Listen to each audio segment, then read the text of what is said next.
دین واسطے کھڑے ہو جاؤ، ہر جگہ دین دی گل کرو۔ اعلیٰ حضرت بریلوی فرماتے ہیں ذکر ان کا چھیڑیے ہر بات میں۔ ہاں جی، جب بھی کوئی گل کرے ان کا پراں کر رہے حضور کی بات سنا۔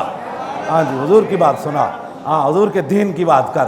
ہاں جی، 70 سال تے ہو گئے تیری پنڈ دی گلی نہیں بنی، کیوں جی؟ مزید 70 سال تینوں چاہیے ایک پنڈ دی گلی بنان واسطے، جنہ پیچھے تو لگیا، سمجھ آئی؟ تے جنہ دی اسی گل کرتے ہیں وہ کتنا دیتے ہیں؟ جھولی ہی میری تنگ تھی کیا مانگتا ہوں۔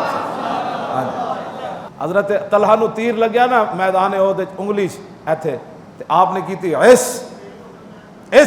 اس دا مطلب ہے بھائی درد ہویا، سخت لگیا، تے حضور نے فرمایا جے طلحہ کہہ دینا نا بسم اللہ الرحمن بسم اللہ، تے ساڈے ویکھدیاں طلحہ جنت دے درمیانی جگہ وچ جا داخل ہونا۔ ایتھے تے دین دی خاطر بندے نو صرف تیر لگے تے بندہ کہے بسم اللہ، بسم اللہ، واہ جی واہ کمال ہو گئی۔ کیوں جی؟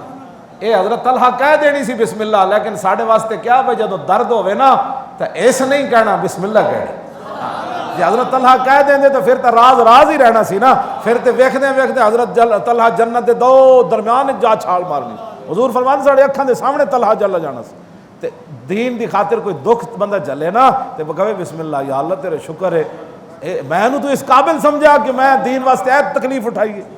ہاں جی، جنوں نہیں نہ کدی آئی تے او دے اپنا قسمت ہے، تسی دین واسطے کھڑے ہو جاؤ۔ جیڑا بندہ بھی گل کرے انہوں کہا دسو یار حضور دا دین کیویں لیانا ہے۔ دن رات کوشش کرو، دن رات محنت کرو۔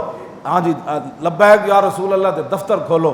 124 تے 131 وچ الیکشن ضمنی ہو رہے ہیں، جنہ دے رشتہ دار راندے نے انہوں نے کہو کہ ووٹ کنوں دینا ہے؟ لبیک یا رسول اللہ نے۔